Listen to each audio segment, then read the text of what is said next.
Julie? We're going live now, and I'm on the live stream, but not on Zoom. So hold on before you start talking, Soraya.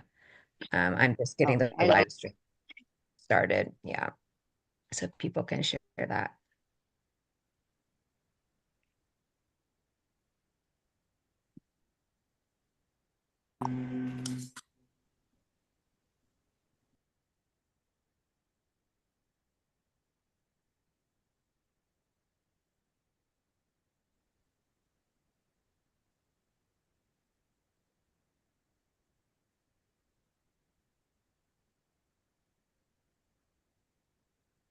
Hey everyone, just wanted to say hello.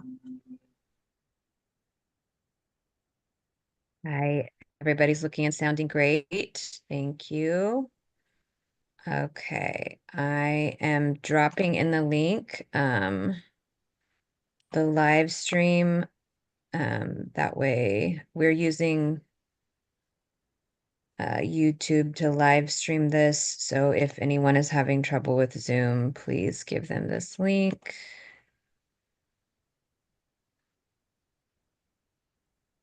Drop it into the chat. I'll also send it in our private group chat just so everyone has it. Okay, Soraya, are we ready to get started? I'll let people in from the waiting room if you're ready.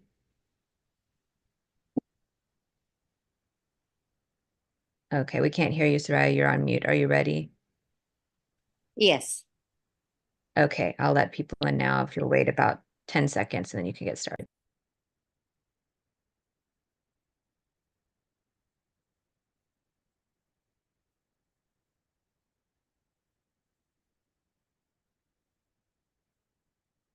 Okay. Welcome, everyone. Good morning, good afternoon, good night. From wherever you are calling in, we are so grateful that you have joined us this morning here in Washington, D.C. My name is Soraya Deen.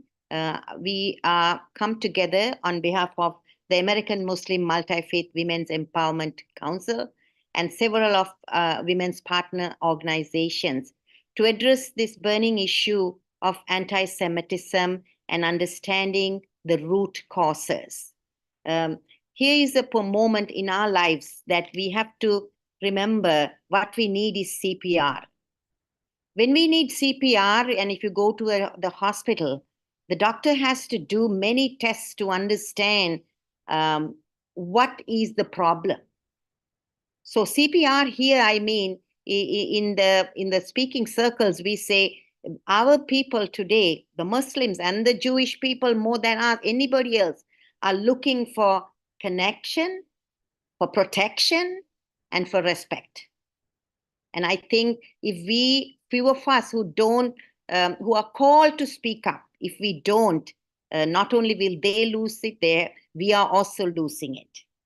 And there is a huge problem in the world today. As you know, 50% of the people are silent. And the other 50 who are speaking up are not speaking up powerfully, lovingly, kindly to the issues that we need to focus on. And I know, and Anila is not going to be with us today. She has an emergency. I know as a Muslim woman how hard it is to raise these issues and to focus and bring about solution. And Imama Salima knows this too. But our attacks and our the misunderstanding about the work we do is wide and broad and complex. But we still stay here because we feel there is a moment in all our work we have to reset the button and engage in what is called, as Dr. King would say, moral reciprocity. We have to reset the button and take an inventory of what am I saying, what am I doing, and how am I showing up today? Is my community well represented? Is my faith desecrated? Are the people with whom I have had communal bonds and relationships for decades, how are they? And I choose to ask that question. And at AMMWEC, Anila and I have deeply asked that question every time. And that is exactly why we are here. Because I remember in 2017, I traveled to Sacramento.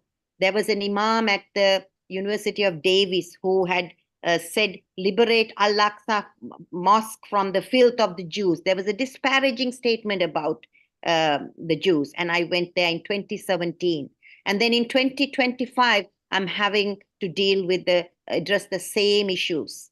There are stories that we can share of this kind of judgment, blame and shame that is coming from within. But here today, we are going to also ask the causes. Let's understand the causes so we can take better steps to understand the problem. And that in that year, in 2017, I will be remiss if I didn't mention this to you. There were a major incidents of anti-Semitism reported from our mosque. And today, the Anti-Defamation League has done a lot of studies with other organizations to say, which I have to accept the truth. Muslim anti-Semitism is the major source of contemporary Jew hatred, as revealed by decades of research, they're saying. So what do? I know it's not all the Muslims, but if most of us don't speak up, it becomes all the Muslims. So we want to have this discussion today and go deeper into the roots of this cancer, I might say, because it's spreading far and wide. And there are some issues that we in the Muslim world, I hope we will get clear to discern between our faith and our religion. I believe religion becomes a belief that is repeated in thought. And if we can discern between the two, that we are all the products of one creator, I think we will do well in addressing this issue. So we are going straight to the panel discussion. We have a very interesting program today. We have 4 speakers, the 3 speakers, 4 is not there, yes, who are going to speak for 10 minutes. And then we will finish those insights, listening to those insights, and then we'll have questions from the panelists. What I'm going to ask is to ask each speaker to do a self-introduction. A brief career and a personal background would be good. And then if you speak for about 8 to 10 minutes, we can start the program rolling. So my first guest to speak would be Rabba Amalia Haas. Please take the floor, Rabbi. You need to unmute.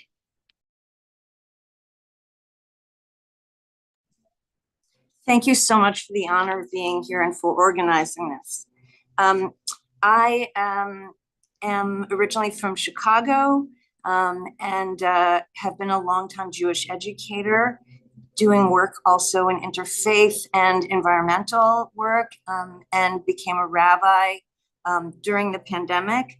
Have also done a lot of chaplaincy and as well as supported Jewish students on campuses. So I'm going to just dive in, and my focus is the historical roots of anti-Semitism, and I'll be making some connections also to how they play out today. So I'm going to be talking about both Christendom and the Muslim world because we're looking at faith-based anti-Semitism today. So I'm going to start with talking about the blood libel, and it's an anti-Semitic trope that accuses Jews of the murder of non-Jewish children, particularly Christian children, and the use of their blood for ritualistic purposes. And it goes back as far as the 12th century. And this idea was raised year after year, particularly around Easter. And it led to pogroms and also the scapegoating of Jews.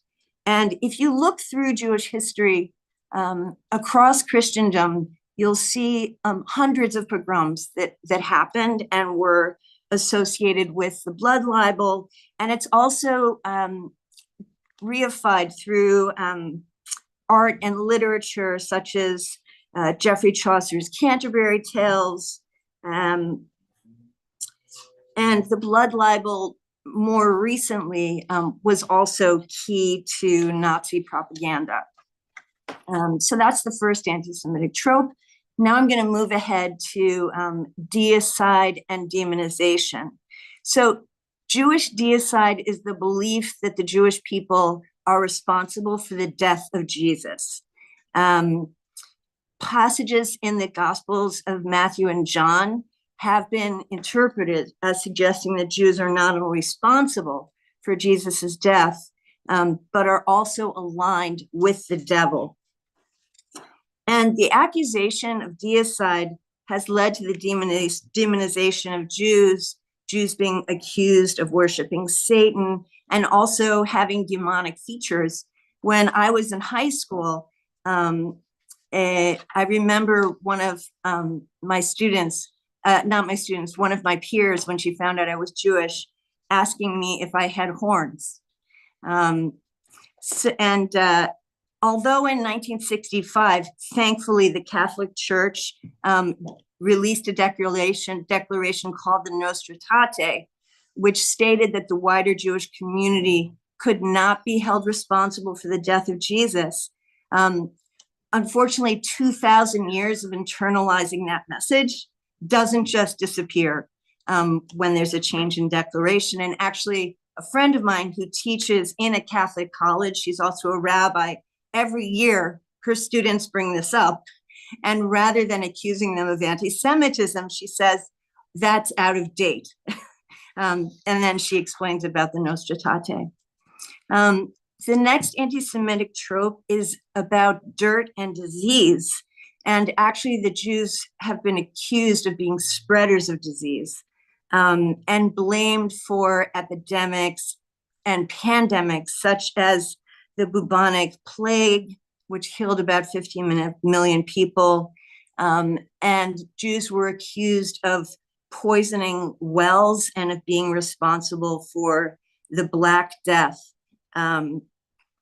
Also in Germany in 1892, during the cholera and typhus epidemics, Jews were banned from swimming pools and quarantine.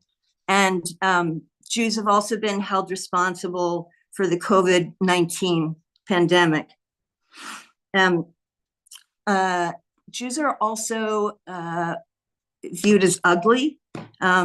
You've probably seen the Nazi propaganda with exaggerated noses, and Jews are also compared to wild animals. Next one is the anti-Semitic trope of domination and control by the Jews. So accusations and theories that Jewish people are trying to take or have taken over the world have been in circulation for hundreds of years and really gained particular prominence in the earliest 20th century through an anti-Semitic text called the Protocols of the Elders of Zion. This book was actually published, translated into multiple languages, and was the highest selling book internationally between 1920 and 1945. It was second only to the Bible. So what's really central to this trope of domination and control is that Jews have an inordinate amount of power and control over global institutions, wealth and politics, that we run Hollywood. And despite the fact that Jews account for less than 0.2% of the global population, we're viewed as having this incredible power. The next anti-Semitic trope is that Jews are both wealthy and greedy, that we're naturally good with money, but we're stingy and seek profits by any means. Now, under Christianity, Christians were forbidden from lending money. And what this meant, and also Jews were not allowed into other professions. So it meant that many Jewish people were put in the position of becoming merchants and money lenders and tax collectors. And then they became easy scapegoats when governments and rulers, when they were taxes and things that the population was upset about or oppressed by, it was very easy for leaders to scapegoat the Jews. The transition from Jews being oppressed as a religious minority and forced to either convert or die during the Crusades was transitioned under the Nazis. And at that point, what happened was that Jews couldn't even convert in order to not be murdered, because the Nazis took this idea and said that Jews are inherently evil, and it's a genetic reality. So if you had one Jewish grandparent, you were murdered in the camps, and the murder of 6 million Jews and of other civilians was later denied and distorted. And this kind of thing you can also see after the October 7th attacks, in which the Israeli Defense Forces and the Israeli state have been accused of fabricating October 7th and actually fabricating the taking of hostages. Really astounding.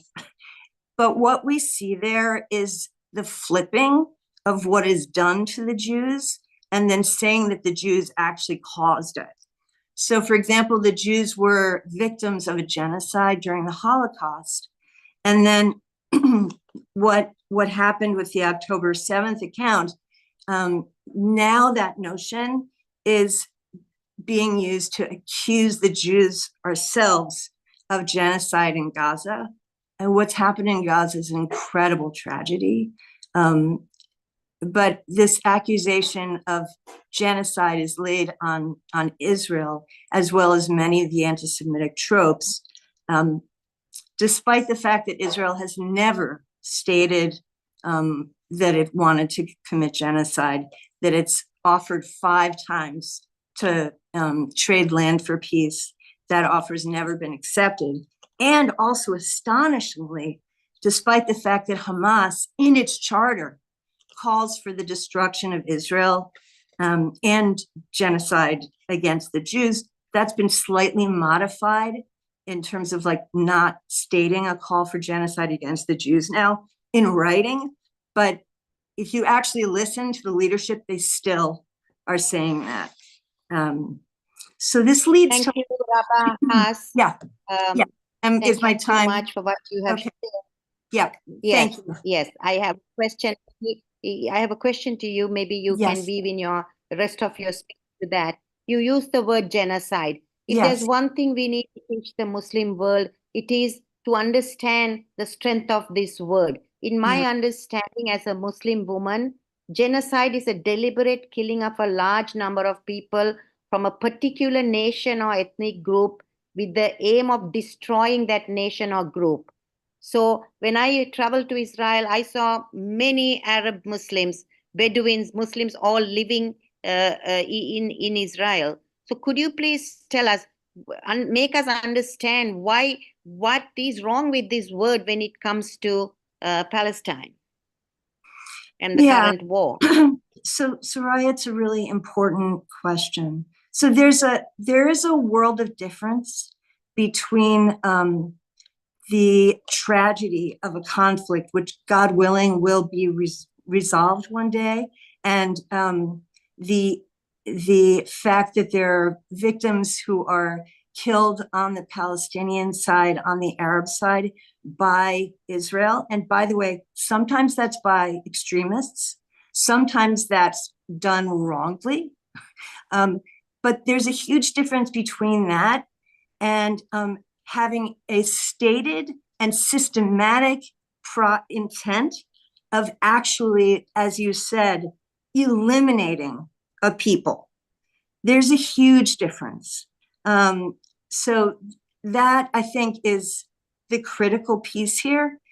but part of what I'm trying to show is that 2,000 years of history has unconsciously for many people, and the sort of infiltration and education now of much of the Muslim world with these Christian hateful ideas has led to Israel being demonized, to Israel being viewed as having all the control, to Jewish suffering being invisible. So does that help, Soraya? Yes, thank you. Thank you, Rabbi. Yes, so our next speaker will be Simone Rizkallah. Simone, I know, please make a brief introduction with your career and personal background before you speak for us. Thank you so much. Thank you, Soraya. Thank you so much for having me, and it's an honor and privilege to be with you ladies today. So thank you for the invitation. My name is Simone Rizkallah. My background is I'm the daughter of Egyptian Armenian immigrants. So first generation American, and I have worked running a Catholic parish. I have taught theology to high school seniors. I've helped run a Catholic women's apostolate, educating women on their nature and their dignity. So I love being part of women's initiatives and women's groups because Pope St. John Paul II said that the feminine genius is vital and essential for a healthy church, for a healthy world. So again, whenever I'm invited into women's spaces, I have a particular gratitude and fondness for that. And then most recently, I'm the director of Philos Catholic, which is a special project under the Philos Project. So what I do is educate mainly Western Catholics, Roman Catholics, on our Near Eastern and Hebraic Christian roots. And we also house the Coalition of Catholics Against Anti-Semitism. So in a nutshell, that's who I am. And that's what I do. So I guess, Soraya, there's like good news, bad news, good news. So I guess the good news is that most Catholics are not anti-Semitic.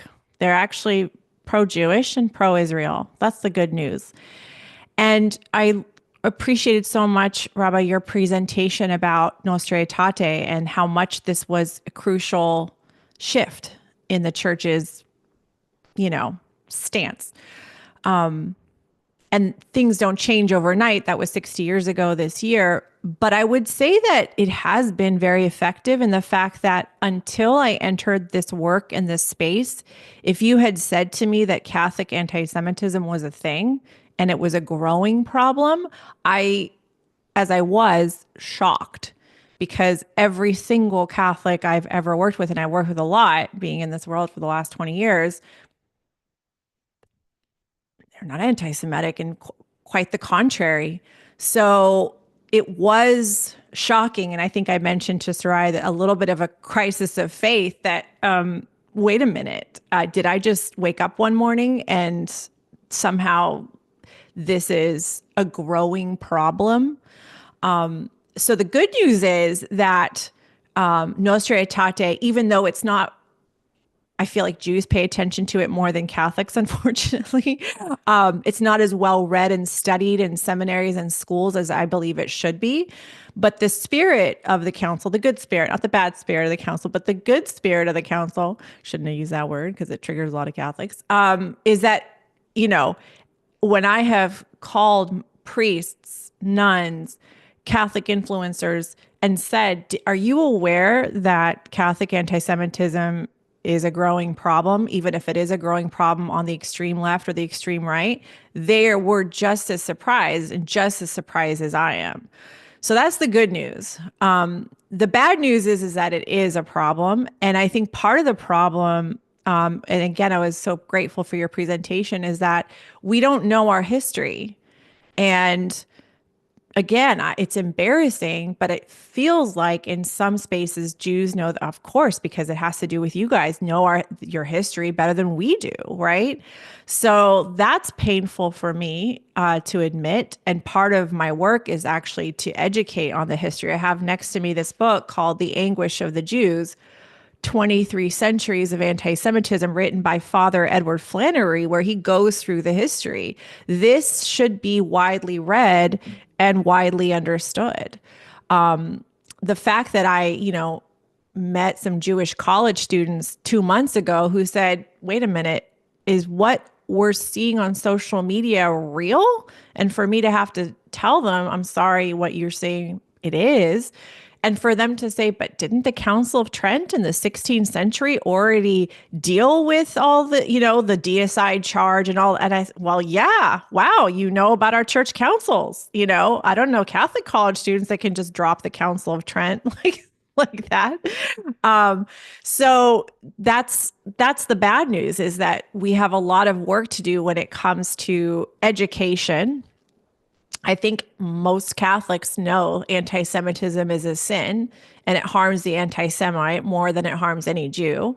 But it's still something that needs to be taken more seriously and more widely disseminated. So as Father Flannery says, the blueprint for the extinction of Christian anti-Semitism is in the documents of the church, but now it needs to be disseminated, and it's been slow to disseminate, not because Catholics are anti-Semitic on a whole, but that we always have to be keeping the fringes on the fringe, because we don't want it to become mainstream as it once was in the past in a certain sense. And again, Catholic anti-Semites today will say that they're not anti-Semitic. If you say anti-Semitism is a sin, they'll say amen, hallelujah. However, the way that they criticize Israel, their anti-Zionist spirit, the anti-Semitic tropes that you mentioned, the blaming Jews for all the world's evils, that is there. So you tell me the difference.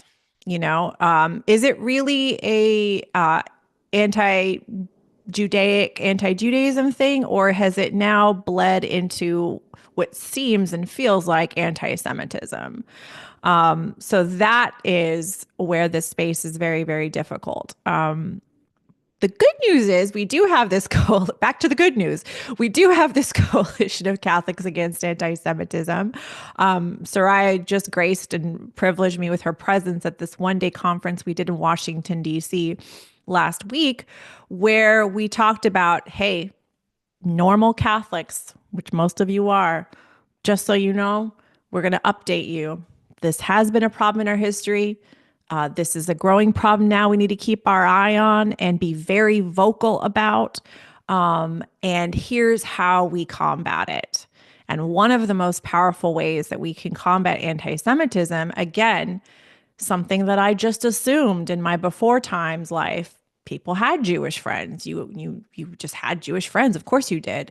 And to realize that a lot of Catholics don't know any Jews or don't have Jewish friends in real life, not just that token Jew that you know at work, right? But like actual sharing life friendship.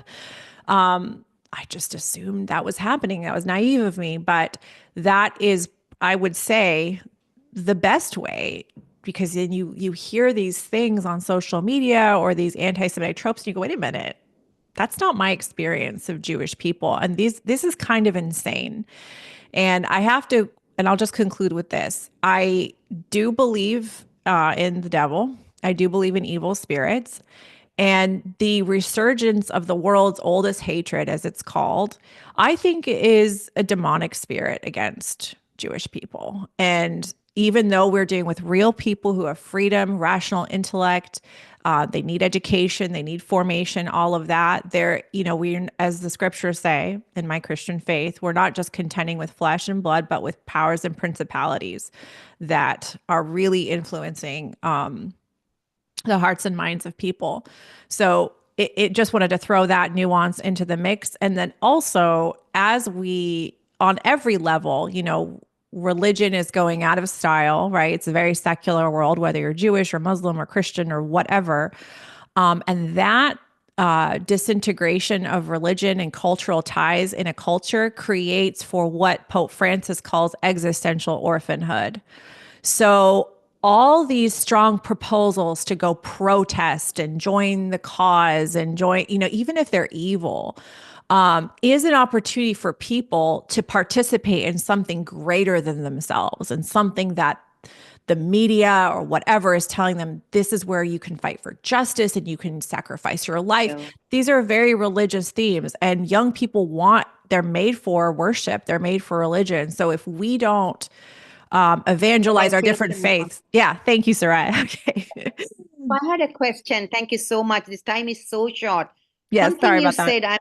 said, something you said is like music to my ears. You said anti-Semitism is a sin in the documents of the church and it needs to be disseminated. So if you were to draw a system map in your work, how do you how do you move about disseminating that information, and who are your partners? And I just feel that this is not just work for the Catholics. Muslims have to join you. So how do you map where you need to do more work? Where does it need less work? Is it geographically defined? How do you move forward with your plan to educate? Yeah, thank you, Soraya. I'm still strategizing with that. So my answer, I'm sure, will be incomplete, but I agree with you. Everybody needs to be involved. I think the problem is that Catholic anti-Semites will say that they're not anti-Semitic.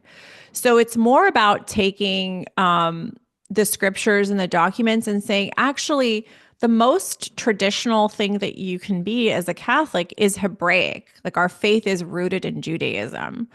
And so when you to authentically practice the Christian faith, you have to recognize our Jewish roots and really live out of them in a profound way.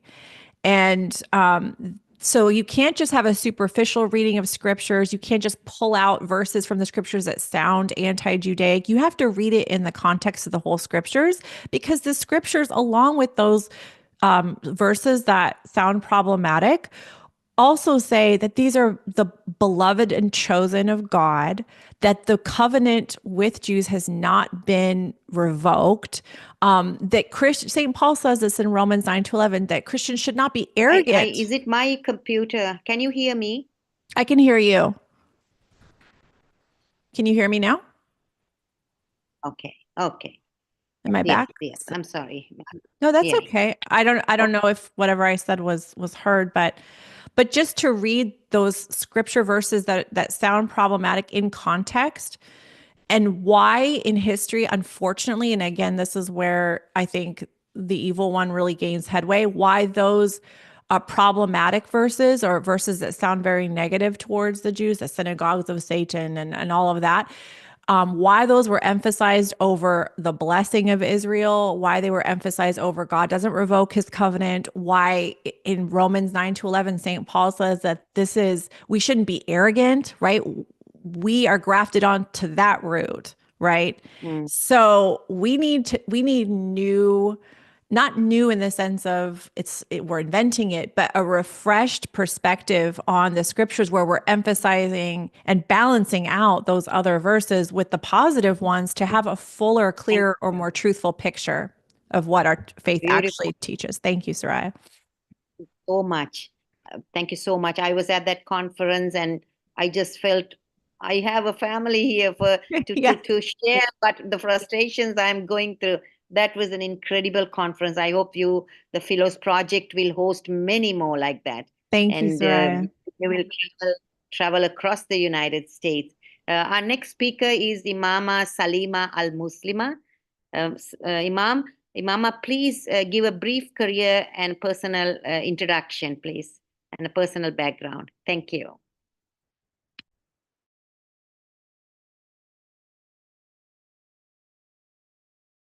We can't hear you. You have to unmute. Can you hear me now? Hello? Very clearly, yes, please. Great. My name is Salima El-Musallima. That is my artist's name.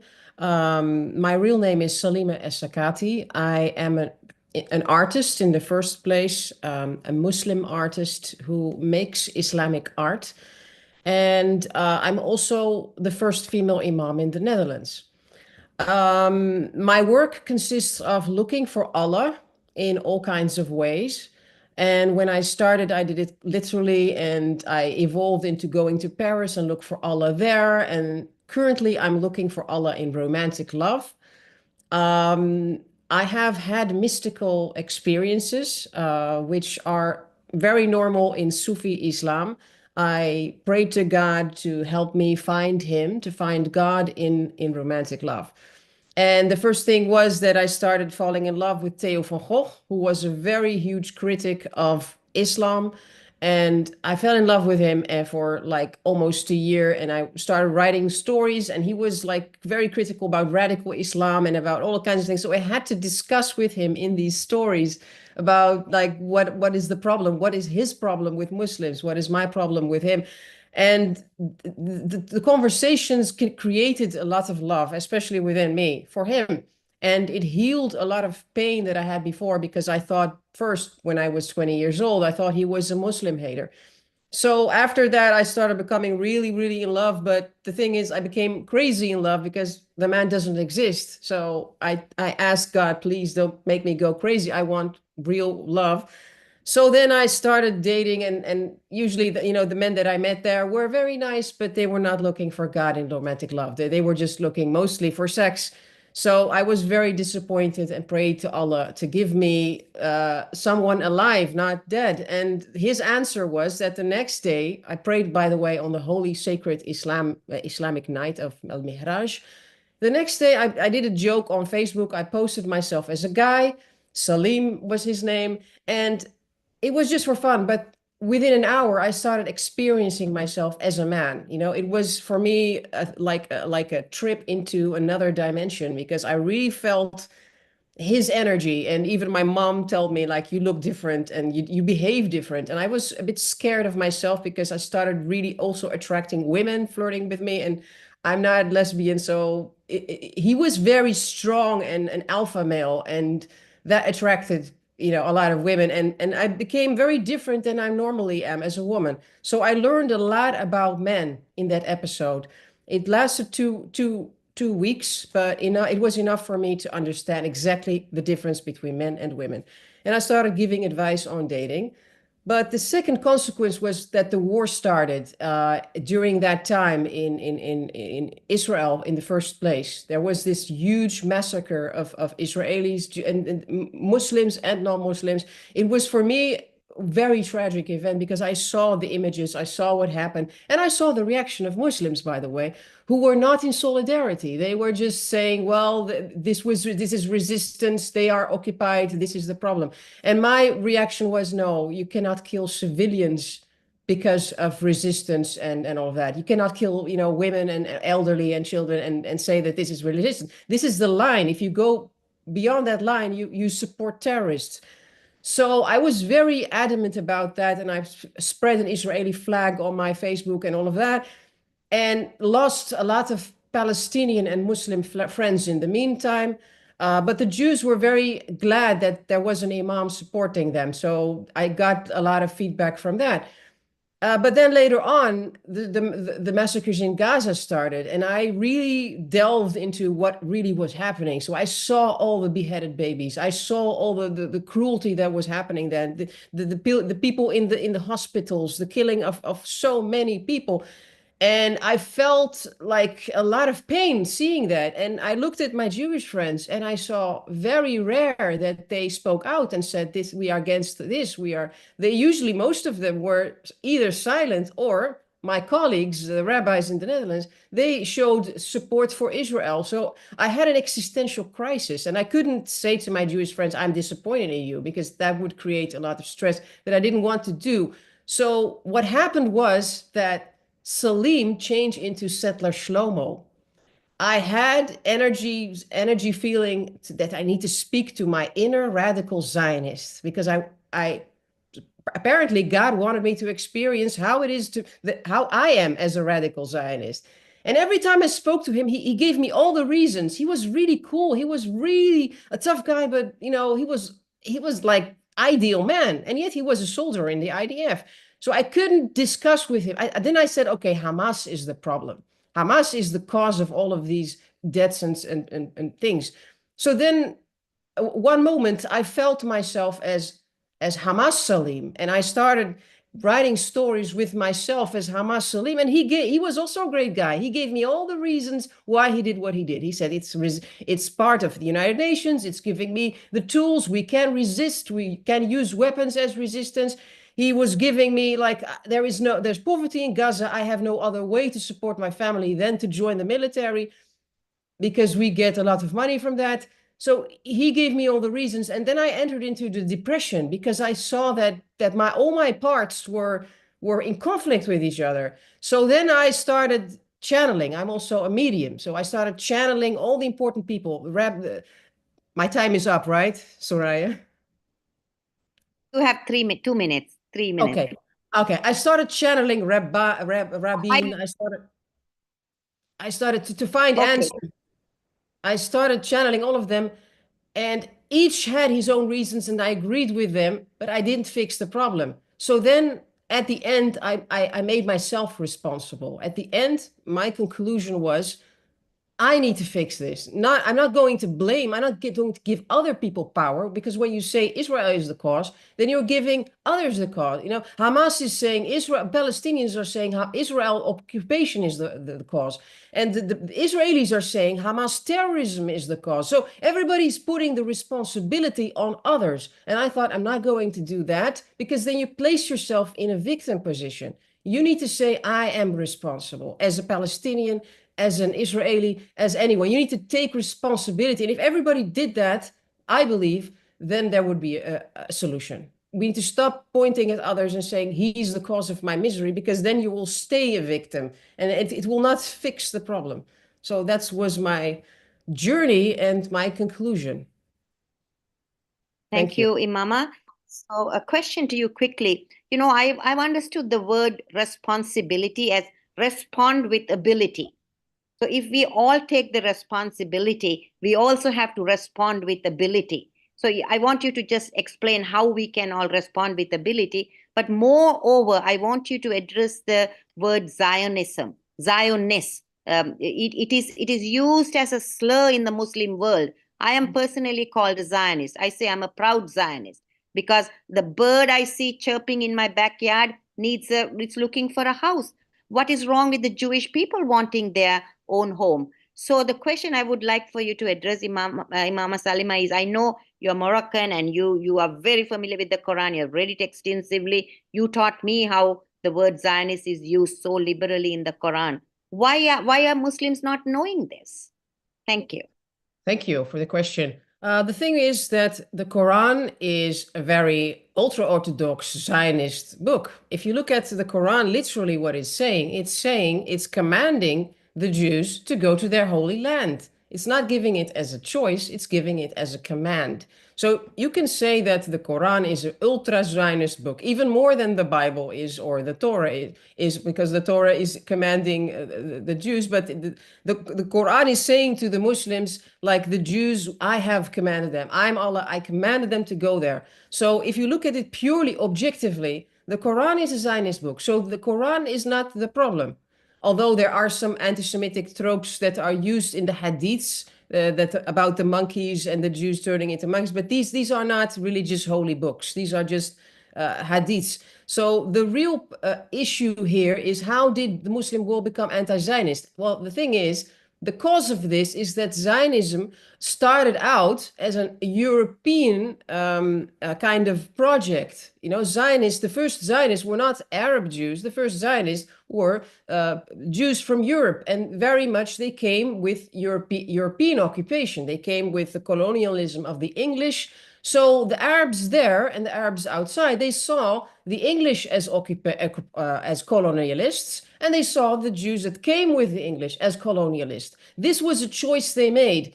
And because of this choice, they kept on seeing the Zionists as colonialists. And the conclusion was we need to fight out the colonialists like we did in Morocco, like they did in Algeria, like they did everywhere. And the last place to fight the colonialists is like Palestine, Gaza. But the issue with the Jews is that the Jews have been having a Zionist dream ever since they got kicked out by the Romans. There has been a very spiritual Zionist dream to go back to Eretz Israel. And even the first Muslim Caliph, he was the one that brought the Jews back to the Holy Land after the Christians kicked them out, because at that time the Jews collaborated with the Persians, who were at that time enemies of the Christian Byzantines. They were enemies, and the Jews collaborated with them. At this time, the Persians are not seen as friends anymore. But in that time, the Jews and the Persians were friends. So there came a large massacre of Jews at that time by the Christians, who kicked them out. And when the Muslims came, they brought the Jews back. So it's part of our legacy to work together with Jews. If you look at our history, it's not perfect, but we have a much better history with Jews and Muslims collaborating in Al-Andalus, in Morocco. So it's for us, it's a political issue. And after that, it became also like anti-Semitism was used. I have an Imam that once shared, the radical Imam, by the way, he shared Talmud texts, and he said, this is what the Talmud is saying. And there were not very friendly words in the Talmud, but he was using those texts without any context. And I shared it with my Jewish friend who is a rabbi, and he said, this is not what we mean by this text. We need to interpret it this and this and this way. So a lot of Muslims are using Talmudic texts and radical Israeli rabbis that are explaining those texts in a radical way. And these things are fueling within the Muslim community and outside the Muslim community, because there's also a lot of hate from Christians and non-Christians. They are using texts from these Talmuds to explain issues that are modern. Thank you. Thank you, Imam Salima. You know, I'm a woman who always advocated for feminist theology and feminist theologians. And I hope one day your voice will be heard far and wide, and you'll join us on some of the work we do. And we need to make this thing very clear, lucid, because like Simone said, in the Catholic world, they openly say anti-Semitism is a sin. And I feel that it's time we Muslims have religious leaders who would say this. And Anila is joining us after all. I'm sure she cleared herself from whatever she was unable to. Anila, the floor is yours. Please introduce yourself. Yes? Soraya, I don't think she's logged on yet, so you can keep going with the discussion a couple minutes until she's on. Okay. So, yeah, so then I think we have to really, in the Muslim world, why the whole reason for convening this was to go deeper into the roots of faith-driven anti-Semitism. Because what we are about here is 200 tombstones of Jewish people were desecrated in a Jewish cemetery in Cincinnati. And personally, Paul Kressler, who is who doesn't live too far from me, he was killed on the streets of Thousand Oaks for carrying a Jewish flag. So these are little things, and I cannot go into a synagogue today without security checking me out. And the state of religious freedom for our Jewish citizens should be an alarming wake-up call for our government and for the Muslims, because if I cannot understand this double standard of my safety but not theirs is something I will not, we should not sell out for a conflict that's happening, not even in our country. Okay, so Anila is here. Anila, please, I know people know you, but just introduce yourself briefly and please speak. Thank you. Thank you so much, Soraya. What a timely conversation. I'm Anila, and I am an interfaith leader. I consider myself a Muslim, and I always tell people learn to differentiate between a Muslim and an Islamist. And so we as Muslims are fighting against these Islamists that we believe have stolen our religion. And I'm the head of Muslim Women's Civil Rights Organization. And I'm honored to work with all of you that are our partners that are here on this call. I think what we are talking about is something that is going to affect all of us. I'm here in Malta visiting my brother-in-law who's sick. And I posted something yesterday on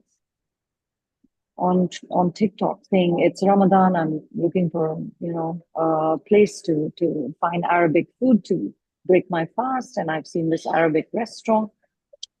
And then on my TikTok this morning, I was bombarded by people coming in who obviously don't know the difference between Muslims and Islamists, and saying, why are you looking for your food in a Christian country? We are not Christian. And why do you go to countries and impose yourselves? Now, for me, like, that's the beginning of a conversation. I want to tell him that Muslims are not all like that, that many of us, the moderate, are not speaking out, but we're there and we're waking up. And what I want to say today is that just before the rise of anti-Semitism, which, we've done a conversation on that just a while ago, a lot of these Islamists were saying to us, oh, well, you know what? The Christians, the Jews are better than the Christians because they don't associate anyone with Islam. Well, until you are going to be, an Islam, and think that Islam, or believe in Islamic exceptionalism, that, okay, our religion is the best. You are not going to be following the real Islam. Because if you read the Quran, Allah says clearly, Jesus, divine birth, the whole chapter on Al-Imran, that is Allah's prophet. As far as the Jews are concerned, Allah has spoken clearly that they are the chosen people and that don't argue with them, Jews and Christians. And if you so choose to have a debate and an argument, do it in the most virtuous way. Are we seeing that? Are we seeing Muslims really following what God has said? Or are we seeing the rise of those fake sayings attributed to Prophet of Islam, peace be upon him, like, seek them out and kill them, they are apes and pigs? Those have been called as fake, unauthentic by the custodian of the Holy Mosque. And God bless Crown Prince MBS Mohammed bin Salman of Saudi Arabia for having the courage, living in a world he's surrounded by threats, like many of us. And he is reforming and changing the Muslim world, the Islamist world that is taking over. Just now, I was speaking to a friend who's Maltese, and I asked him, like, what is the sentiment about Muslims here? He said, we're a small Catholic country. We welcome everybody. And all of a sudden we find that our Muslims are coming and they're saying, hey, where's this? We want to have 10 mosques, and why can't we do this? And why can't we do that? We want this holiday. We want to change the curriculum in the school. And you know what I told him is what I want all of you to hear. This is from the Holy Quran. Allah has stated to Muslims, if you cannot live in a land whose values are not aligning with yours, or you don't want to live here, migrate. Do not impose yourself on them. Are the Muslims doing that? Actually, Thank in you, most of the Anila. countries. Because of the time, I want to pose a very important question to you. You have worked in this field for decades. And how do you think has the Muslim leadership here behaved, reacted, responded to this crisis we are going through after October 7th, particularly, and before? Please, who are the silent actors? Why are we debating this from the Muslim community? Their silence is not acceptable. Thank you. Soraya, we don't have any Muslim leadership in America. I think the leadership we're seeing is from Muslim women like you and me.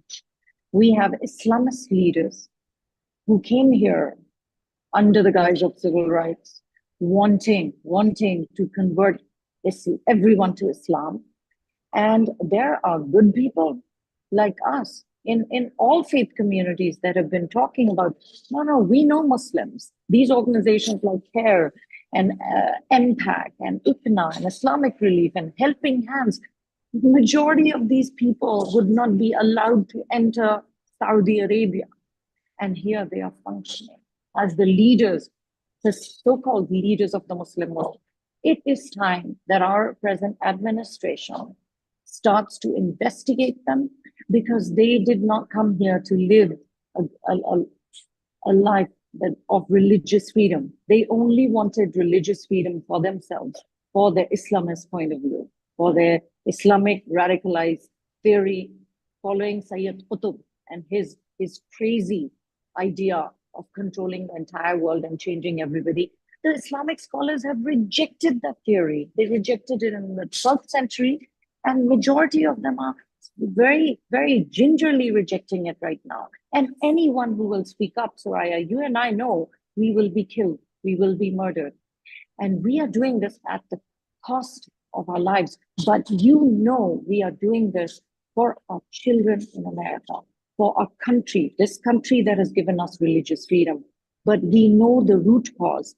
The snake is Islamism, and the two heads of Islamism are the Iranian regime and Muslim Brotherhood. And in America, the Muslim Brotherhood is very active. It is everywhere. That's the snake we want to get. And we urge all our brothers and sisters in faith and our present government, we need to investigate them. We need to follow their money. We need to hold the leaders accountable. Thank you, Anila. Our time is up, but I want to give the floor back to the Rabba, because she's the only Jewish person. And I want to personally say how sorry we are. I personally, to see the challenges that the Jewish community is facing the world over. If there's any closing words for us, and then our as Chief of Staff, Julie, will close the conference in 2 minutes after you speak, Rabba. Thank you so much, Soraya. I really appreciate that. So grateful for everyone's comments here. There's just a couple things I would just want to ask if everyone could think about. One is that overall, our experience as a Jewish community is that where we are most validated and loved is when we don't speak up, when we don't have power. And when we do have power, our power is viewed as evil and inappropriate. And again, I think that comes from centuries and centuries of Jews being oppressed and not being equal. So, and I want to just recommend a book by Dara Horn called People Love Dead Jews. So people love visiting Anne Frank's house. They love visiting Holocaust camps.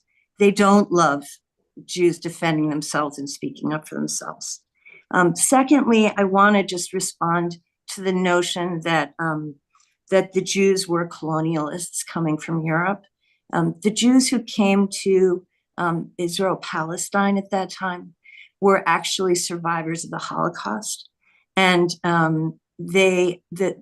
although there was a whole movement towards nation states in Europe, and Zionism in a sense grew out of that, the Jews had never stopped praying to go back to our land for 2,000 years. And the Jews who came were refugees. Many of them were turned back to the Nazis and murdered. And then when Israel was actually established, the Jews all over the Arab world were expelled. So the Jews were already victims of a genocide when they came to Palestine. So when the destruction of Israel is called for, I just want to really say that about half the world's Jewish population is now in Israel. So there was already a genocide in Europe. And if there, God forbid, is a destruction of the state of Israel, that would be another horrible genocide. When that's called for, it's not as if there's like a notion of where the Jews are exactly supposed to go. And then I guess just the last thing I wanted to mention is that in the United Nations, there have been over 140 sanctions against Israel. And there have been only a little bit more than 80 sanctions against all the other countries of the world put together. So there's an extraordinary bias that exists there. So I just want to thank everyone for being here. Thank you. Thank you so much. I really appreciate everyone. I'm so sorry we can't go to questions. You know, Audre Lorde once said, your silence will not save you. It's a deep call for every one of us. And I want to leave that call with the Palestinian women and mothers. You have to call out. You have to stand up. You have to know there are friends of us who are doing incredible work, bringing together Palestinians who are committed to peace. We have to hear that from you. Your interest and Israel's security is paramount to us. So in conclusion, I'm going to ask Julie, who is our Chief of Staff, to finish this meeting. Julie, thank you everyone again. Yes, I just wanted to say on behalf of the American Muslim and Multi-Faith Women's Empowerment Council how much we have valued getting to hear the voices of each of our panelists today with their diverse and broad perspectives. Thank you for attending this webinar and listening. We hope you'll keep engaged, keep talking to us, keep following our work and that of the organizations that have co-sponsored the event, including Philos Project Catholic, the Torah Institute, Muslim Women Speakers. And so if you can follow the speakers on social media, follow our organizations, and stay engaged. We appreciate it, and thank you so much. Have a wonderful day, everyone.